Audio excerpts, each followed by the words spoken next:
ഒരു പാമ്പിന്റെ പടം പൊഴിഞ്ഞു പോയ കഥയാണ് നിങ്ങൾക്ക് മുന്നിൽ ഞാൻ ഇന്ന് അവതരിപ്പിക്കുന്നത്. നിങ്ങൾ ആരും ഇത് കണ്ടിട്ടില്ലെങ്കിൽ നിങ്ങൾ കാണണം. എങ്ങനെയാണ് ആൾക്കാരെ മാനിപ്പുലേറ്റ് ചെയ്തിട്ട് ഫെയിം ഉണ്ടാക്കി എടുക്കുന്നത് എന്നുള്ള ചിലരുടെ വ്യക്തമായ മുഖങ്ങൾ നിങ്ങൾ കാണണം. അപ്പം നമുക്ക് തുടങ്ങാം, പരിപാടി തുടങ്ങാം. എന്തായിരുന്നു പ്രശ്നം? എന്തായിരുന്നു ഇന്നലെ എന്റെ ഭാഗത്തുനിന്ന് എന്താ ഇത് വന്നത്? ഇല്ല, ഞാൻ പറയട്ടെ.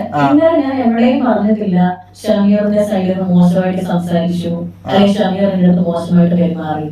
ഷമീറിനെ പറ്റി ഷമീറിന്റെ കൂടെ ഉള്ളവരോട് അത്രയും മോശമായിട്ട് ഉണ്ടായി, എന്റെ അടുത്ത് മോശം രീതി വാക്കുകൾ പറഞ്ഞു. ഞാൻ എവിടെയും പറഞ്ഞിട്ടില്ല. ഇത് ഫണ്ണായിട്ടുള്ള രീതിയിലാണ് സംസാരിച്ചത്. അതാ ഞാൻ ചോദിച്ചത്, എന്റെ ഭാഗത്തുനിന്ന് ആ ഫണ്ടിന്റെ അടക്കം എന്തെങ്കിലും ഞാൻ അപമര്യാദ ആയി പെരുമാറി വന്നാ എനിക്ക് അറിയേണ്ടത്. അതാ ഞാൻ സംശയിച്ചത്. ആ സമയത്ത് നീ ഒന്നും പറഞ്ഞിട്ടില്ല. പിന്നെ അനാവശ്യമായിട്ടുള്ള കാര്യങ്ങൾ വന്നിട്ട് അങ്ങോട്ട് ഇങ്ങനെ ഞാൻ കൈപോലുമല്ല. ഞാനാണെങ്കിൽ ഷമീറിനോട് എനിക്ക് ഭയങ്കര നിങ്ങൾക്ക് എന്ത് തോന്നുന്നു? ഒരു 2 സെക്കൻഡ് മുന്നേ അവള് വായിന്ന് വന്ന് നിങ്ങൾ കേട്ടല്ലേ? അടി ഇവളല്ലേ പറഞ്ഞത് ഒന്നും പറഞ്ഞിട്ടില്ല, ഷമീറിന്റെ പേര് പറഞ്ഞിട്ടില്ല, ഒന്നും ഇതാക്കിയില്ല എന്ന് പറഞ്ഞത്. ഇപ്പൊ എന്താ പറഞ്ഞത്?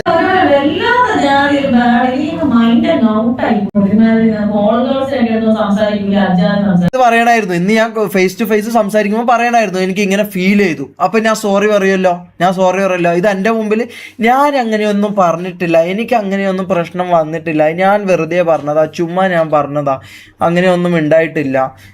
ഇതൊക്കെ വെറുതെ ആൾക്കാർ പറഞ്ഞുണ്ടാക്കുന്ന കോൾ ഗേളിൻ്റെ അടുത്ത് സംസാരിക്കുന്ന പോലെ സംസാരിച്ചു. അങ്ങനെയാണെങ്കിൽ ആ ടൈം പറയണം. ഇവളെന്നെ പറഞ്ഞല്ലോ. അങ്ങനെയാണെങ്കിൽ ഞാൻ ആ സമയം പറയുന്നു. ആ സമയം പറയാണ്ട് എന്തോ ആലോചിച്ച് വെച്ച് എന്തോ കഥ മെനന്നിട്ട് വേറെ ഒരാളെ ലൈവിൽ പോയിട്ട് ഇങ്ങനെ അപരാധം പറയലാണോ ന്യായം? നിന്റെ ന്യായം ഇതാണോ? ഈക്വാലിറ്റി എന്നുള്ള പറഞ്ഞ സാധനം ഉണ്ട് ബ്രദർ. ഇത് പെണ്ണുങ്ങൾക്ക് മാത്രം ഒരു സെന്റി കാർഡ് അടിച്ചങ്ങ് അളക്കുക. അപ്പൊ എല്ലാരും ഇവരുടെ കൂടെ അങ്ങ് പോകും.